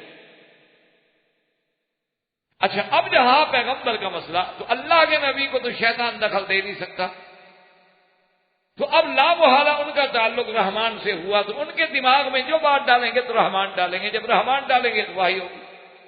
اس لیے نبی کا خواب بمنزلے وحی۔ ہمیں کیا ہے، یعنی کیا مطلب، آج اگر کوئی اللہ کا ولی خواب دیکھے کہ اپنے بیٹے کو ذبح کر دو، تو اس کا مطلب یہ نہیں کہ وہ ذبح کر دو، اس کا خواب وحی، اللہ کا حکم نہیں۔ اس کا مطلب یہ ہوگا کہ تم کوئی خیرات کرو۔ لیکن اللہ کا نبی اگر دیکھے وہ، تو اس کا مطلب ہے کہ اللہ کا حکم ہے۔ تو اللہ تبارک و تعالیٰ نے سیدنا ابراہیم علیہ السلام کو خواب میں دکھلایا، اور جب خواب میں حکم ہوا تو اس کے بعد سیدنا ابراہیم علیہ السلام، بعض روایات میں یہ بھی آتا ہے کہ آپ نے یہی خواب جو ہے 3 دفعہ دیکھا، اور دیکھ رہے ہیں کہ میرے ہاتھ میں چھری ہے اور میں نے اپنے بیٹے کو لٹایا ہوا ہے اور اس کو جدے، اور اسی ضمن میں آپ حضرات یہ بات بھی یاد رکھ لیں کہ ایک بڑا اختلافی مسئلہ ہے کہ ذبیح کون ہیں، یعنی جو اللہ کے راستے میں قربان ہوئے وہ ابراہیم علیہ السلام کا کون سا بیٹا ہے، تو اس میں اختلاف ہے۔ بعض علماء کہتے ہیں سیدنا اسماعیل علیہ السلام ہے اور بعض کہتے ہیں سیدنا اسحاق۔ یہ بڑا معرکۃ الآراء مسئلہ ہے، کتابوں میں اس میں بڑے اختلاف ہیں اور دونوں طرف بڑے دلائل ہیں اور بڑی ابحاث ہیں اور بے انتہا بحثیں ہیں، حتیٰ کہ بعض کی روایات میں کتابوں میں تو ہمارے اپنے لوگ جو ہیں اہل سنت والجماعت کے بڑے بڑے مقتدر لوگ وہ بھی قائل ہو گئے کہ حضرت اسحاق ہیں۔ لیکن آپ ایک اصولی بات یاد رکھیں کہ جمہور کا فیصلہ یہ ہے، لیکن جہاں اختلاف ہو جائے نا پھر وہاں جمہور کے فیصلے کی قوت ہو، یہ ہمیشہ اصول ہے اسلام کا بھی یہی اصول۔ اسی لیے حضور صلی اللہ علیہ وسلم صحابہ سے پوچھ رہے تھے آپ کیا رائے، مثلا کسی فقہی مسئلے میں ایک امام ایک طرف ہے اور 3 امام ایک طرف ہیں، لازمی بات ہے کہ جمہوریت ایک طرف ہو گئی، جمہور یعنی کثرت ایک طرف ہو گئی۔ مثلا بی بی عائشہ ایک مسئلے میں اکیلے ہیں لیکن سارے صحابہ ایک طرف ہیں، لازمی بات ہے کہ ہم بی بی عائشہ کا احترام تو کریں گے لیکن بعد جمہور صحابہ ادب کریں گے کہ بی بی صحابہ کا اجتہاد ہے اور مجتہد سے خطا ہو جاتی ہے، لیکن فتویٰ جمہور کے قول پہ ہوگا۔ تو ایک بات ہمیشہ اصولی یاد رکھ لیں کہ جمہور کے نزدیک یہ فیصلہ ہے کہ ذبیح جو ہے وہ سیدنا اسماعیل۔ اصل میں یہ جھگڑا کیوں پیدا ہوا، ایک بات اپنے ذہن میں رکھ لیں انشاءاللہ۔ اللہ نے آپ کو تعریف دی ہے، علم دیا ہے، اور سچی بات یہ ہے کہ یہ آپ لوگوں کی محبت ہے، خلوص ہے کہ آپ کے یہ دروس جو ہے پوری دنیا میں اللہ کی رحمت سے جا رہے ہیں۔ شاید آپ کی خلوص ہوگا، میرے اندر تو خلوص ہے نہیں، آپ کی برکت ہو، ورنہ نہ مجھے علیحدہ موقع ملتا درس دینے کا، نہ ریکارڈ ہوتے، نہ باہر جاتے، یہ سبب بنتا ہے نا، اللہ اسباب بناتا، اس میں پتہ نہیں کس کا خلوص کیا بنتا۔ تو یعنی ہمیں وہاں اخباروں میں پڑھ رہا تھا اس کے اشتہارات کے، سیرت نبی کے وہاں اخبارات میں کہا یہ کیا یہاں کون دے رہا ہے؟ میں نے کہا جی یہاں بھی بیچنے والے آ گئے ہیں۔ چلو بھائی بیچیں، ہم نے تو کچھ ہی نہیں لینا الحمدللہ، لیکن چلو دین تو پہنچ رہا ہے، کوئی بات تو اللہ کے دین کی پہنچ، ہو سکتا ہے کسی کے پلے میں ایک بات پڑ جائے اور اس کی وجہ سے ہم سب کی نجات کا ذریعہ بن جائے، وہ بات کیا پتا ہوتا، کوئی ایک بگڑا ہوا آدمی ٹھیک ہو گیا۔ اب جناب یہ ہے کہ اپنا یاد رکھیں یہ وجہ بھی کیا بنی، یہ بھی دراصل یہودیوں کے ساتھ کہ یہودی جو ہیں وہ حضرت یعقوب علیہ السلام کو مانتے ہیں، کیونکہ حضرت یعقوب ہی تو اسرائیل ہے نا، انہی کا نام اسرائیل ہے، اور ابراہیم علیہ السلام کی اولادیں حضرت اسحاق، حضرت اسحاق کی اولادیں حضرت یعقوب، حضرت یعقوب وہی حضرت اسرائیل، پھر آگے سارے بنو اسرائیل جو ہیں ان سے ہیں۔ تو انہوں نے کہا کہ یہ شرف جو ہے بجائے اسماعیل کو جانے کے، اگر اسماعیل کو ذبیح مانے تو یہ تو عرب کو عزت مل گئی، یہ تو پھر شرف عرب کو ملا، بنو اسرائیل کو تو نہ ملا۔ تو انہوں نے روایات کو گڑ مٹ کر دیا، انہوں نے کہا کہ نہیں یہ اسحاق۔ اسی لیے حضرت عمر بن عبدالعزیز کے زمانے میں انہیں جب پتا چلا کہ فلاں ایک یہودی عالم جو ہے وہ مسلمان ہو گیا ہے تو آپ نے فوراً اس کو بلایا،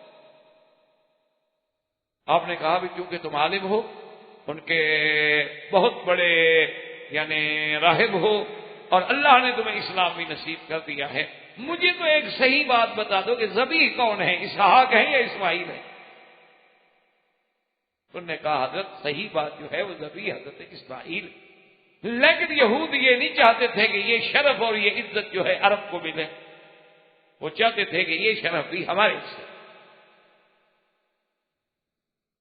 اور دوسری بات یہ ہے کہ اگر آپ قرآن پر غور کریں گے تو قرآن تو ہر مسئلے کا خود حل کرتا ہے نا جی، تو قرآن یہ کہتا ہے جب آپ یہ سارا پڑھ لیں گے کہ فَبَشَّرْنَاهَا بِإِسْحَاقَ وَمِن وَرَاءِ إِسْحَاقَ يَعْقُوبَ، اللہ فرماتے ہیں کہ پھر ہم نے حضرت ابراہیم علیہ السلام کو بشارت دی اسحاق کی، اور اسحاق کے بعد یعقوب کی دی، یعنی ہم آپ کو بیٹا دیں گے، وہ بھی نبی ہوگا اسحاق، پھر اس کا بیٹا یعقوب بھی نبی ہوگا۔ تو جس کو یہ خبر دی جا رہی ہو کہ آپ کو بیٹا دیں گے، آپ کے بیٹے کا پھر بیٹا ہوگا، اس کو کہو کہ ذبح کرو، کیا مطلب؟ بھئی جب اس نے رہنا ہے اس کا آگے بیٹا بھی ہونا ہے، پھر اس بیٹے نے بھی نبی بننا ہے، اس کا مطلب ہے وہ ذبح تو نہیں ہوگا۔ جب ذبح نہیں ہوگا تو پھر تو ڈرامہ ہو گیا، قربانی تو ہوئی نا۔ وہ تو ابراہیم علیہ السلام کو پتا ہے کہ یہ ذبح نہیں ہوگا، کیونکہ آگے تو اس کا بیٹا پھر نبی بنے گا، ایک کھلی چیز۔ اور دوسری بڑی بات یہ ہے کہ حضور صلی اللہ علیہ وسلم ایک دن ارشاد فرمایا کہ انا ابن الذبیحین، فرمایا کہ میں دو ذبیحوں کا بیٹا ہوں۔ صحابہ حیران ہو گیا، انہوں نے کہا جی حضور کیسے؟ آپ نے فرمایا تمہیں پتا ہے کہ اللہ نے مجھے ملد اسماعیل سے چنا ہے، اور اسماعیل بھی ذبیح ہیں، اور میں عبداللہ کا بیٹا ہوں، اور عبد المطلب نے نظر مانی تھی کہ اگر زمزم مل جائے تو میں اپنا ایک بیٹا ذبح کروں گا۔ جب زمزم مل گیا، قرآ ڈالا تو عبداللہ پہ قرآ نکلا، میرا باپ ذبیح بن رہا تو اللہ نے بچا لیا، جیسے اسماعیل علیہ السلام کو بچا لیا ایسے عبداللہ بھی بچ گئے، ورنہ تو اگر اسماعیل علیہ السلام ذبح ہو جاتے پھر آگے نسل نہ چلتی، اور اگر آگے چلتی اور عبداللہ ذبح ہو جاتے تو پھر حضور صلی اللہ علیہ وسلم پیدا نہ ہوتے۔ تو یہ تو ایک اللہ کی حکمت تھی کہ اللہ نے انہیں بھی بچا لیا اور انہیں بھی بچا لیا، لیکن میں ہوں تو ابن الذبیحین کہ میرا ابا عبداللہ بھی ذبیح ہے اور میرا ابا اسماعیل بھی ذبیح ہے۔ تو جب حضور صلی اللہ علیہ وسلم نام لے کر وضاحت کرتے تو پھر ہمیں کسی شک و شبہ میں پڑھنے کی کیا ضرورت۔ اور تیسری سب سے بڑی دلیل یہ ہے کہ بچپن میں، یہ چھوٹی عمر میں حضرت اسحاق تو مکے میں آئے ہی نہیں، ان کا تو مکے میں آنا ثابت ہی نہیں، بڑی عمر میں تو تشریف لائے، کیونکہ ہر نبی آئے ہیں اللہ کے قابل، ہر پیغمبر نے حج کیا ہے، طواف کیے ہیں، مکے میں تشریف لائے ہیں، لیکن بچپن میں آنا جو ہے حضرت اسحاق کا ثابت ہی نہیں، وہ تو صرف حضرت اسماعیل کا ثابت۔ اور یہ بھی حضور صلی اللہ علیہ وسلم کی روایات سے ثابت ہے کہ رحم اللہ ام اسماعیل، اللہ اسماعیل کی اماں بھی رحمت فرمائیں کہ اگر وہ زمزم کو نہ روکتی تو ایک نہر معین بن جاتی پوری دنیا میں۔ وہاں بھی حضور نے فرمایا رحم اللہ ام اسماعیل، اسماعیل کی اماں، اور اسماعیل کی اماں ہاجرہ ہیں۔ اس لیے یاد رکھیں کہ یہ سارے دلائل اور جمہور کا فیصلہ اسی طرف ہے کہ ذبیح جو ہے وہ سیدنا اسماعیل علیہ السلام ہے۔ اللہ نے خواب میں حکم دیا حضرت ابراہیم علیہ السلام کو، حضرت ابراہیم علیہ السلام لے کے آپ اپنے بیٹے کو لے کے چل پڑے۔ بڑا تفصیل سے واقعہ ہے جس کو اللہ نے خود قرآن میں لکھا، اس لیے قرآن کہتے ہیں کہ فَلَمَّا بَلَغَ مَعَهُ السَّعْيَ قَالَ يَا بُنَيَّ إِنِّي أَرَىٰ فِي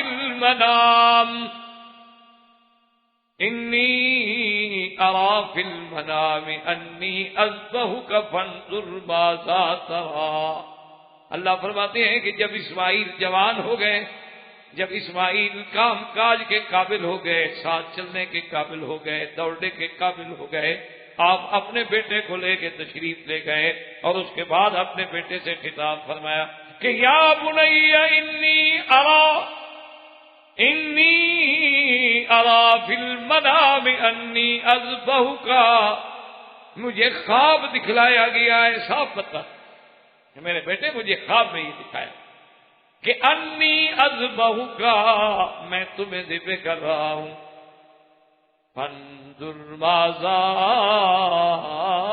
ترى، یاد رکھیں فانظر نظر کے معنی میں ہے، اس کا معنی دیکھنا بھی ہوتا ہے، اس کا معنی تدبر اور غور کرنا بھی ہوتا ہے، صرف دیکھنے کا مطلب نہیں ہے۔ ایک تو نظر ہے نا دیکھنا، جیسے قرآن کہتا ہے وجوہ یومئذ ناظرۃ الی ربها ناظرہ، اپنے رب کو دیکھیں گے۔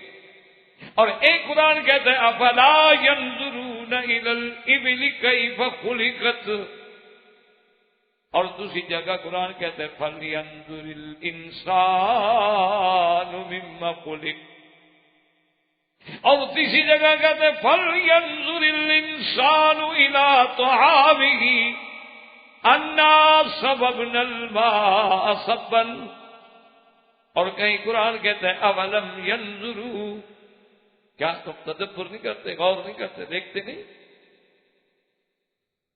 تو اس لیے قرآن پاک نے یہاں یہ کہا کہ حضرت ابراہیم نے اپنے بیٹے سے کہا کہ فانظر ماذا ترى، کہ اب میرے بیٹے آپ غور کریں، تدبر کریں، سوچ کے مجھے بتائیں آپ کیا جانتے ہیں، آپ کی کیا رائے ہے اس مسئلے میں۔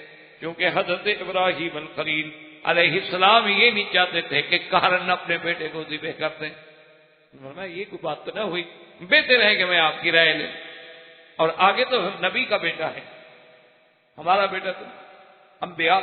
اللہ کیا پیارا جواب دیا ہے اللہ کے قرآن میں، غور کر۔ قال یا ابت افعل ما تؤمر، کہ ابا جان آپ کریں جو آپ کو حکم دیا گیا۔ دیکھو بیٹا، باپ تو کہتا ہے میں نے خواب دیکھا، لیکن بیٹا کہتا ہے ابا جان آپ وہ کریں جو حکم۔ سمجھیں کہ خواب جو ہے اللہ کا حکم ہے، خواب نہیں۔ قال یا ابت افعل ما تؤمر، آپ کو جو امر دیا گیا ہے اللہ کا پورا کریں۔ ستجدنی انشاء اللہ، ستجدنی انشاء اللہ من الصابرین، اور ابا انشاءاللہ اللہ نے چاہا تو مجھے بھی اس امتحان میں صبر کرنے والا پاؤ گے، فکر نہ کرو، غم نہ کریں۔ اسی لیے علامہ اقبال نے کیا بڑی پیاری بات، وہ کہتے ہیں یہ فیضان نظر تھا، یہ فیضان نظر تھا، یا کہ مکتب کی کرامت تھی، سکھائے کس نے اسماعیل کو آداب فرزندی۔ یہ ہے نا مقام کے باپ کہتا ذبح کرنا، کہتے حاضر، ٹھیک ہے، اگر آپ ذبح کرنے پہ تیار ہیں تو میں بھی ذبح ہونے پہ تیار ہوں۔ ستجدنی انشاء اللہ، انشاء اللہ من الصابرین۔ لیکن کتابوں میں آتا ہے کہ سیدنا اسماعیل نے عرض کیا کہ ابا جان میری کچھ خواہشیں ہیں، ایک تو مہربانی کر کے مجھے سجدے کی حالت میں لٹا دیں تاکہ میرے چہرے پہ نظر نہ پڑے آپ کی، اللہ کے حکم میں کہیں دیر نہ ہو جائے، اور دوسرا میری شہادت کے بعد میرا خون آلود کپڑے جو ہیں میری والدہ تک پہنچا دیے جائیں۔ بعد مفسرین نے کہا کہ میرے گھر والوں کو دے دیے جائیں۔ اللہ فرماتے ہیں فَلَمَّا أَسْلَمَا وَتَلَّهُ لِلْجَبِينِ، اب جب جناب دونوں تیار ہو گئے، استسلما، اپنے آپ کو اللہ کے حکم کے سپرد کر دیا۔ اور بعض مفسرین کہتے ہیں فَلَمَّا أَسْلَمَا، اب جب حضرت ابراہیم نے بسم اللہ اللہ اکبر پڑھا، وَتَلَّهُ لِلْجَبِينِ، اور اپنے بیٹے کو پیشانی کے بل لٹا دیا۔ آپ ذرا اندازہ کریں اس دور پہ، اس وقت پہ کیا کیفیت ہوگی کہ باپ اپنے بیٹے کو لٹا کے اپنے ہاتھ سے ذبح کرنے پہ تیار کھڑا ہو۔ کہہ دینا تو بڑا آسان ہے، کہہ دینا بڑا، لیکن کرنا جو ہے وہ بڑا۔ اپنے بیٹے کو خود لٹا رہے ہیں، خود چھری ذبح تیز کر رہے ہیں، اور لٹانے کے بعد خود ذبح کرنے میں کھڑے، تیار کھڑے۔ اس لیے قرآن خود کہتا ہے کہ فَلَمَّا أَسْلَمَا وَتَلَّهُ لِلْجَبِينِ، اب جب لٹا دیا چھری چلک، اب جناب چھری نہیں چلتی۔ ابراہیم علیہ السلام نے پھر زور لگا، چھری چلا، چھری پھر نہیں چلتی۔ حضرت اسماعیل علیہ السلام نے کہا کہ ابا میاں کیا کر رہے ہیں، چھری چلائیں، بس بات ختم ہو، امتحان اللہ کا پورا ہو جائے۔ انہوں نے کہا بیٹا میں تو چلا رہا ہوں، چھری نہیں چلتی۔ کہا اچھا بیٹا ایسا کریں کہ اس کی نوک رکھ لیں، ہو سکتا ہے کہ چھری کا منہ ذرا تیز نہ رہا ہو، اس پر بوجھ دیں۔ لیکن مفسرین نے لکھا ہے اور بعض روایات میں موجود ہے کہ اللہ نے حکم دیا جبریل کو کہ ایک پیتل کی پلیٹ جو ہے نا وہ بالکل اسماعیل کی گردن کے مطابق وہ ذرا اوپر چڑھا دیں، زور لگانے دیں، ہم ذبح تو نہیں ہونے دیتے۔ اب جناب آگے پیتل کی پلیٹ کیسے ذبح ہو، اب زور لگا رہے ہیں، حتیٰ کہ ایک روایت میں کتابوں میں یہ بھی آتا ہے کہ غصے میں جو آئے نا حضرت ابراہیم اور خلیل چھری کو پھینکا، آدمی غصے میں آ جاتا ہے نا، کوئی چیز نہ چلے، کوئی چیز کام نہ کرے، آپ دیکھیں کام کرے وہ کام نہ کرے، ابھی غصے پھینک۔ ابراہیم علیہ السلام نے بھی غصے سے چھری کو پھینکا تو چھری نے آواز دی اللہ کے حکم سے کہ ابراہیم الخلیل کیوں غصہ کر رہے ہو، مجھ پہ کیوں غصہ کر رہے ہو؟ آپ کہتے ہیں اقتعی کہ ذبح کر، چل، اور مجھے میرا خالق کہتا ہے کہ نہ چل، بتلاؤ میں کس کا حکم مانوں، میرے اوپر کیوں غصہ کر رہے ہو؟ لیکن اب دیکھیں خدا کی شان ہے، اللہ تبارک و تعالیٰ کا قرآن پہ غور کریں، فرماتے ہیں وَنَادَيْنَاهُ أَن يَا إِبْرَاهِيمُ قَدْ صَدَّقْتَ الرُّؤْيَا إِنَّا كَذَلِكَ نَجْزِي الْمُحْسِنِينَ إِنَّ هَذَا لَهُوَ الْبَلَاءُ الْمُبِينُ وَفَدَيْنَاهُ بِذِبْحٍ عَظِيمٍ۔ اللہ نے حکم دیا ابراہیم تو سچا، تیری بات سچی ہو گئی، تو نے پوری کر دی، میرے حکم کی تعمیل ہو گئی، تو نے تو اپنا بیٹا ذبح کے لیے پیش کر دیا ہے، لٹا بھی دیا، چھری بھی چلا دی، اب میری مرضی میں بچا لوں۔ اور اللہ نے حکم دیا کہ جبریل جلدی سے لے جاؤ جنت سے ایک دمبا، اکرن بڑا ٹھیک ٹھاک دمبا ہو، سینگ ہوا، جلدی لے جاؤ تاکہ ابراہیم الخلیل کو سمجھ آ جائے کہ بھائی چھری بھی ٹھیک ہے، ذبح بھی ہو سکتا ہے، چھری بھی چل سکتی ہے، لیکن اللہ جو نہ چلنے دے تو ہم کیا کریں؟